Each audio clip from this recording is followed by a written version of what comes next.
तो 2025 के 1500 current affairs, और ये जो है इसमें तीसरी वीडियो है। चलिए हम लोग शुरू करते हैं। हाल ही में यानी जून 2025 में किस राज्य केंद्र शासित प्रदेश ने भारत का पहला इलेक्ट्रॉनिक कचरा यानी ई वेस्ट इको पार्क स्थापित करने की घोषणा की है? तो ये हो जाएगा दिल्ली। इंपॉर्टेंट क्वेश्चन है क्योंकि भारत का पहला इलेक्ट्रॉनिक कचरा यानी ई वेस्ट इको पार्क है, और ये जो है किसने की है? दिल्ली में। ठीक है, तो इंपॉर्टेंट क्वेश्चन है। हाल ही में जून 2025 पोसोन पोया पर्व किस देश में मनाया गया? तो पोसोन पोया कहाँ पे? श्रीलंका। ठीक है। संयुक्त राष्ट्र जनसंख्या कोष की विश्व जनसंख्या स्थिति रिपोर्ट 2025 के संबंध में निम्न कथन दिए गए हैं। आपको इस पर विचार करना है कि 2080 तक जो भारत की जनसंख्या वो 1.7 अरब पार कर जाएगी। तो ये जो है यहाँ पे गलत जवाब है, ये नहीं होगा। सेकेंड ऑप्शन यहाँ पर सही है कि जो भारत का प्रजनन दर है वो प्रति महिला 1.9 रह गई थी, और हमें कितना करना था? 2.1, और उससे भी घट के 1.9 रह गई थी। ये अच्छी चीज़ है। तो अभी जो है कई बार पूछा गया है टोटल TFR रेट कितना है, तो 1.9, ये आपको याद रखना है, इंपॉर्टेंट फैक्ट है। और यहाँ पे 2025 तक जनसंख्या 1.46 अरब पहुँचने का अनुमान है, जो विश्व में सर्वाधिक होगी। TFR रेट कितना हो गया? 1.9। कितना रखना, हमको कितना रखना था? 2.1। ठीक है। Global data centre market comparison 2025 के अनुसार डाटा निर्माण सेंटर क्षमता में भारत का शीर्ष शहर कौन सा है? तो ये हो जाएगा डी ऑप्शन, मुंबई। ठीक है, कोई खास इंपॉर्टेंट यहाँ पे नहीं, फिर भी आपको यहाँ पे मुंबई याद रखना है। स्ट्रॉबेरी मून क्या है? तो ऑप्शन बी, जून या जुलाई में पड़ने वाला पूर्णिमा। तो स्ट्रॉबेरी मून क्या है? जून या जुलाई में पड़ने वाला पूर्णिमा। ठीक है।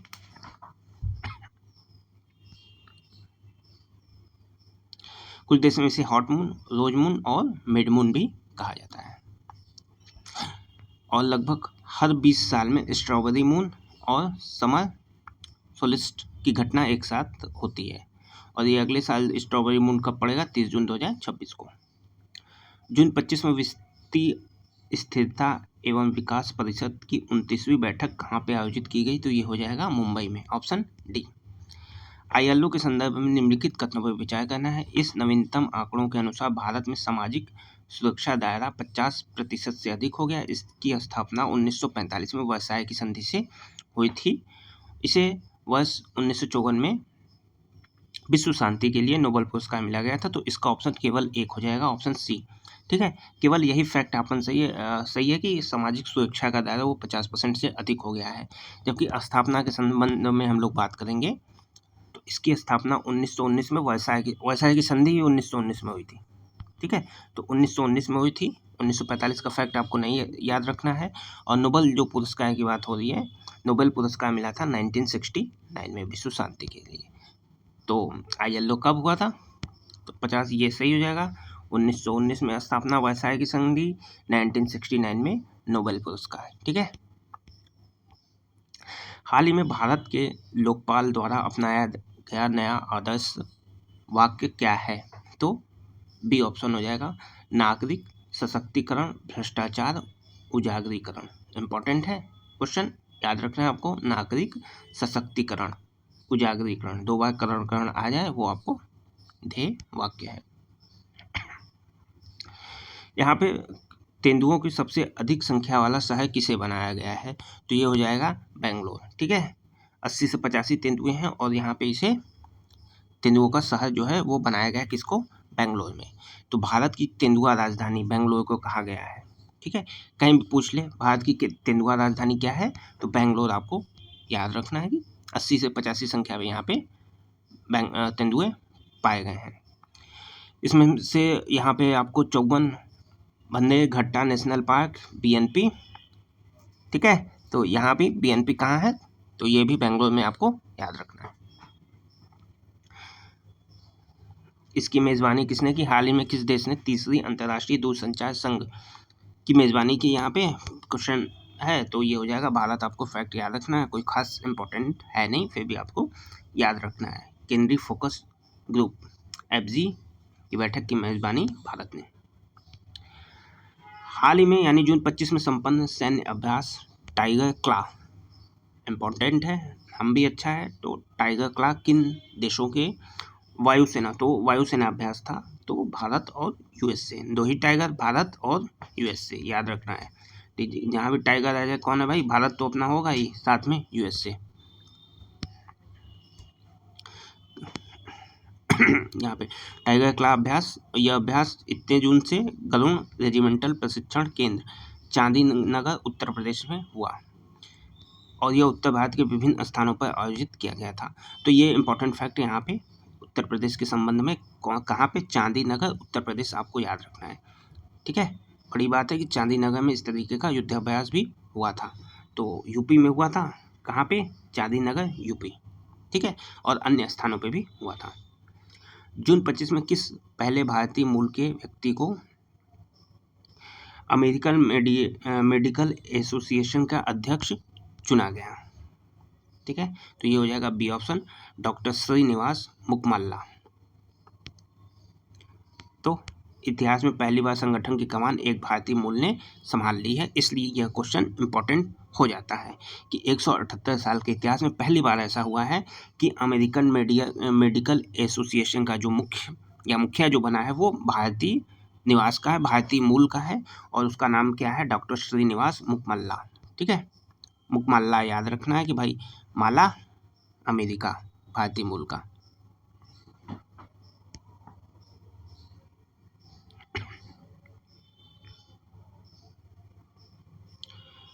देखिए ये प्लेन अहमदाबाद में एयर इंडिया की फ्लाइट AI-171 दुर्घटनाग्रस्त वो कहाँ जा रही थी, तो वो जा रही थी लंदन। ठीक है, इस पर फैक्ट यहाँ पे आपको लंदन 242 लोग सवार थे, 241 की डेथ हुई थी, 1 बच गया था। ग्लोबल जेंडर गैप के बारे में आपको यहाँ पे बताना है कि इसमें 148 देशों में भारत की रैंक 131वीं रैंक है। तो सही बात है कि भाई 131वीं रैंक है, और इससे पहले 2024 में जो है वो 129वीं थी, 2 पॉइंट यहाँ पे ऊपर हुआ है, तो 131वीं रैंक है। इसे वर्ल्ड इकोनॉमिक फोरम द्वारा जो है वो जारी किया जाता है, तो ये भी फैक्ट सही है। तो 1 और 2 दोनों यहाँ पे सही हैं। तो 148 देश में भारत की रैंक कितनी है जी, ग्लोबल जेंडर गैप जी 131। ठीक है, जेंडर गैप 131 याद रखना है। तो पिछले वर्ष कितनी थी, 129, इस बार कितनी हो गई, 131। पहले रैंक पे कौन है, आइसलैंड। ठीक है, पहला याद रखना है, उसके बाद का आपको याद नहीं रखना है। विकसित कृषि संकल्प अभियान की अवधि क्या थी, तो ये हो जाएगा 29 जून से 22 जून। इंपॉर्टेंट है क्योंकि इस तरीके का डेट ही है कि आदमी कंफ्यूज हो जाए। तो 29 से 12 आपको याद रखना है, 29 मई से 12 जून। ठीक है, 15 दिवसीय अभियान 29 मई से कहाँ पे आयोजित हुई थी, ये पूछ दे कृषि संकल्प अभियान, तो कृषि उड़ीसा में, 29 मई से 12 जून, Orissa. Operation Rising Lion Israel का है, इसका मुख्य उद्देश्य क्या है, तो भाई जो ईरान पे हमला किया था कि उसकी परमाणु क्षमता को हमें समाप्त करना है, उससे संबंधित है, उसका नाम क्या है, तो राइजिंग लायन। ठीक है, याद रखना है। तो ईरान की परमाणु सैन्य निशाना बनाकर जो ऑपरेशन राइजिंग लायन, ये आपको याद रखना है। नोमैडिक एलिफेंट के संदर्भ में निम्नलिखित कथनों पर आपको विचार करना है। तो ये भारत मंगोलिया, सही बात है, और 17वां संस्करण खत कहाँ पे, मेघालय के उमरोई में। ठीक है, तो सेकंड फैक्ट आपके यहाँ पे गलत है, क्योंकि 17वां जो था वो मेघालय में खेला गया हुआ था। जो ये 18वां है ये मंगोलिया के उलान बटोर में, 17वां जो है ये मंगोलिया के उलान बटोर में। तो पहला फैक्ट यहाँ पे सही है कि नोमैडिक किसके बीच, भारत मंगोलिया के बीच। 17वां संस्करण कहाँ पे आयोजित हुआ था, तो मंगोलिया में, मंगोलिया की राजधानी उलान बटोर में। ठीक है भाई, पिछली 17वां जो 16वां था वो इंडिया में हुआ, 17वां जो है वहाँ एक साल पे चेंज होता रहता है।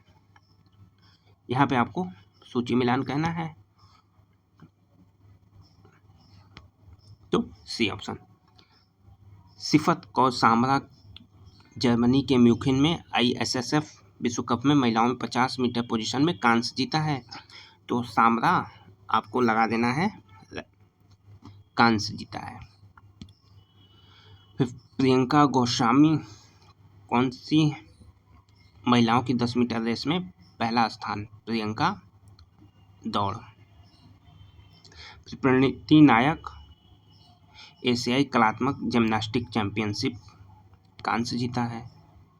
फिर सलीम अख्तर कौन थे? प्रतिष्ठित उर्दू समाचार वाचक का निधन हो गया। संयुक्त राष्ट्र महासागर सम्मेलन के 34 संस्करण की सह मेजबानी करेंगे कौन कौन है भाई? तो चीन और दक्षिण कोरिया। कब होंगे? कौन से देश? वर्ष 2028 में। तो संयुक्त राष्ट्र महासागर सम्मेलन 2028 जो चौथा संस्करण होगा उसकी मेजबानी कौन करेंगे? तो चीन और साउथ कोरिया। ये आपको फैक्ट याद रखने हैं। इसके अलावा जून 2025 में फ्रांस के नीस में तीसरे संयुक्त राष्ट्र महासागर सम्मेलन के समापन की घोषणा हुई। तो तीसरा यदि पूछ दे, तीसरा कहाँ हुआ? नीस, फ्रांस में। ठीक है, तो तीसरा फ्रांस में 25 में, 3 साल बाद यानी 28 में होगा। कौन करेगा? चीन, साउथ कोरिया। हाल ही में वियतनाम साझेदार देश के रूप में ब्रिक्स संगठन में औपचारिक तौर पर शामिल हो गया। ब्रिक्स संगठन में साझेदार देशों की श्रेणी की शुरुआत 2025 में रूस में हुए ब्रिक्स सम्मेलन में हुई थी। तो ऑप्शन ए और बी दोनों करेक्ट है। हाल ही में वियतनाम जो है साझेदार देश के रूप में ब्रिक्स संगठन में शामिल हो गया। कौन शामिल हो गया? वियतनाम। ठीक है, शुरुआत 2024 में। तो वियतनाम आपको याद रखना है। भारतीय सेना द्वारा हाल ही में सफलतापूर्वक परीक्षण किए गए वर्टिकल टेक ऑफ लैंडिंग मानव रहित विमान का क्या नाम है? तो इसका नाम है गरुण।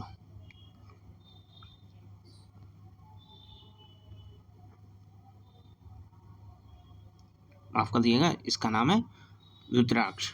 ठीक है, तो वर्टिकल टेक ऑफ कौन सा है? रुद्राक्ष।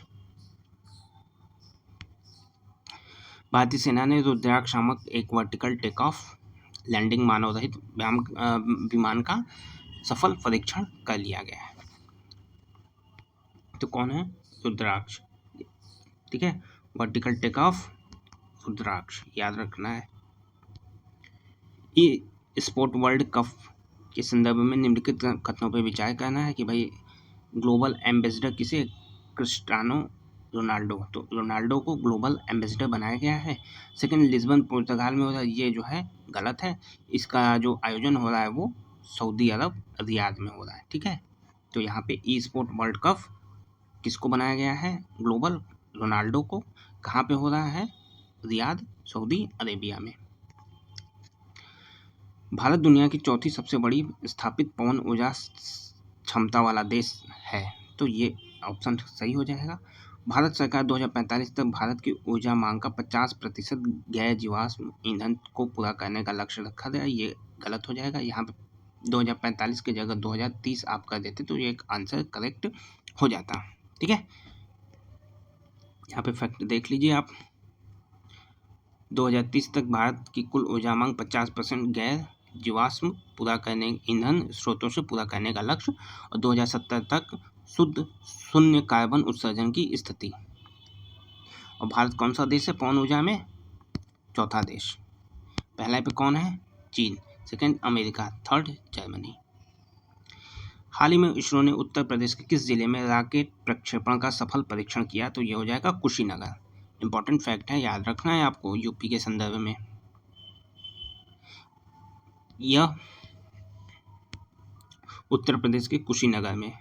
यह राज्य के लिए एक ऐतिहासिक क्षण है क्योंकि राज्य में पहली बार रॉकेट के माध्यम से छोटे उपग्रह पोलार्ड का प्रक्षेपण किया गया। तो ये फैक्ट आपको याद रखना है कि भाई हाल ही में इसरो ने उत्तर प्रदेश के किस जिले में रॉकेट प्रक्षेपण का परीक्षण किया था? तो ये हुआ था कुशीनगर में। ठीक है, आज का अंतिम प्रश्न है, निम्नलिखित में से कौन सा भारत का पहला राज्य है जिसने राज्य के सभी शहरी स्थानीय निकायों को एक ही मंच के अंतर्गत लाया है? तो ये हो जाएगा एमपी यानी मध्य प्रदेश। निम्नलिखित में कौन सा भारत का राज्य जो है सबको एक मंच पे लाया है? तो एमपी।